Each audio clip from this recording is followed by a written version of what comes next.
Hi, everyone. Thanks again for joining us for another episode of the Daily BizLink. Today, we're featuring Jane Cebrynski of Patterson Sports Ventures, and today we're diving into the conversation on lifelong learning and how it's a key fundamental to our overall well-being. Jane, thanks for being here. Good morning. And we were just having a conversation that it's now officially fall and we're still experiencing record heat, but I guess we can just pretend a little bit. That's right. Hey, I'm still drinking the pumpkin spice lattes and stuff.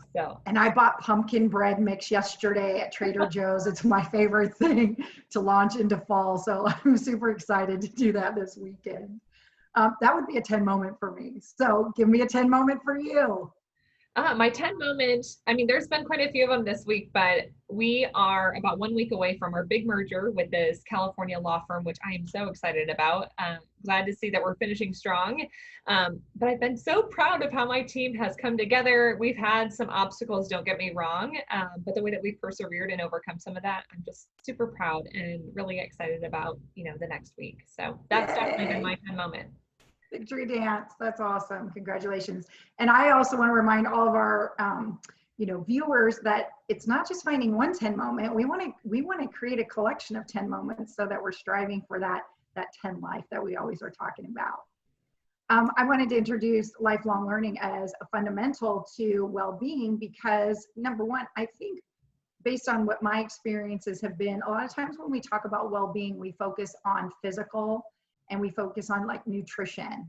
And there's so many other components to overall well-being. And so I just wanted to have a short conversation about lifelong learning and what that means.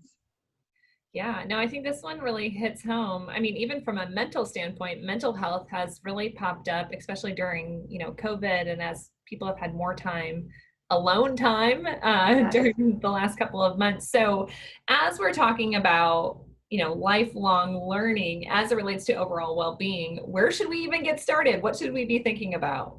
I know. Well, so first of all, lifelong learning is that ongoing desire. It's usually self-motivated and it might revolve around professional development or personal development, but it's voluntary. And a couple of things that have happened, of course, over COVID is number one, there was an opportunity for us to embrace lifelong learning, if that's something that you thought about at all. And then for others, they were forced into some new learning that wasn't necessarily voluntary, required by their careers. For example, my sister-in-law is a teacher and she had to learn how to do a lot of things online and from a technological standpoint.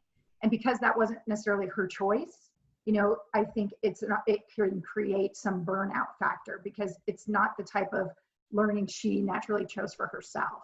And the new thinking I want to introduce is that as a component of well-being, even if it was something that was forced on you or just COVID in and of itself created that opportunity, we can use it as a launch pad to continue to grow.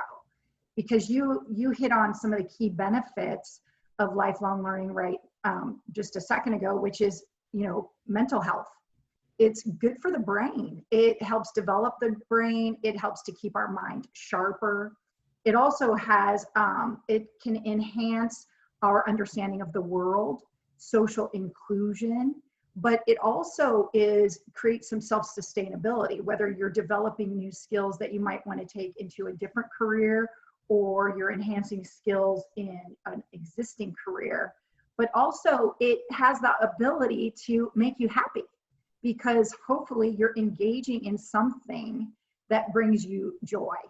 And that's what I want people to be thinking about. And sometimes we're just naturally lifelong learners. We're constantly learning, but how do we make it a daily practice?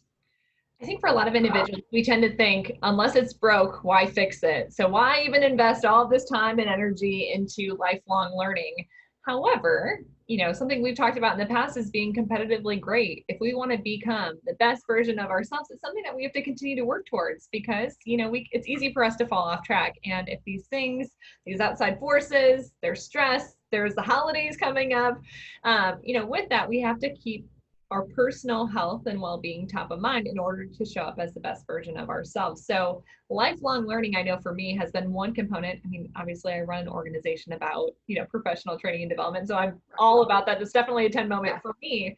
Right. But putting it on your calendar and setting aside time for your own personal growth and development will only help make you feel better and more empowered to actually like reach your goals and unlock and unleash that potential that you have. So, Jane, I'm really glad that you brought this specific topic up. Well, that's the key, because of course we've got to practice. You know, we talk about practice and making space and time in your schedule. And this is the new thinking I want to introduce, is that if you recognize it as a part of overall well-being, then it can go into your self-care routine. It can be, you know, for example, I decided over COVID I was going to learn how to play the piano. And holy cow, has that been challenging? I mean, that is not an easy thing to do. And it's challenged my brain as well as my, you know, my agility with my fingers, and the left hand doing something different than the right hand. I mean, it's just been crazy. And there were times when I wanted to give it up, thinking I didn't really have the time. And when my teacher said, listen, 10 minutes a day, can you put in 10 minutes a day? I'm like, okay, I can get 10 minutes in. And so that's the other thing, is sometimes we think we don't have time for it, and it doesn't necessarily have to take a lot of time. And one of the things that you and I've talked about in terms of ritual and routine is those joy breaks. And so if you're looking for a place to start, number one, make a list of things you've been curious about. Make a list of things that you've wanted to take some time and learn. And then maybe develop it into your joy break, which is maybe only 3 to 5 minutes, or maybe you stretch it to 10, but you do it in between those Zoom calls. I mean, there's so many benefits to being able to step away and improve our productivity and our creativity by just, you know, taking those short little breaks. And why not do it in something that is going to develop you as a person, both, you know, professionally and personally. Yeah, and further identifying what those specific topics or areas of interest is, I think that's helpful with guiding you towards, you know, finding those right opportunities. But now there are so many free webinars and resources. Everybody's trying to help as many people as they possibly can. So take advantage of that. I think now would be a great time to do that. Anything that you'd like to challenge our audience to think about, Jane, over the course of the next week as it relates to lifelong learning?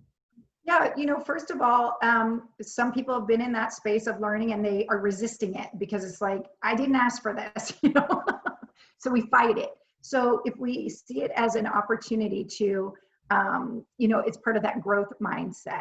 And if we see it as self-sustainable, something that we're doing for ourselves to, you know, again, to help ourselves be healthier from an overall well-being standpoint. And then important is to identify things you're curious about, things that you've been interested in, things that you've been putting on the back burner, and then develop a little ritual and routine, put it on the calendar. And it doesn't have to be every day. It can be, you know, for 10 minutes, but try to do something that makes you feel better and can grow your skills and your mind.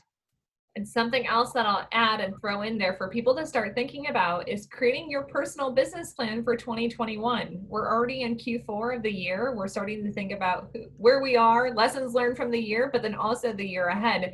So start thinking about how lifelong learning could potentially be integrated into that. Jane, Beautiful. thanks for being here today. Thank you. My pleasure, Lindsay. Have a great rest of the week.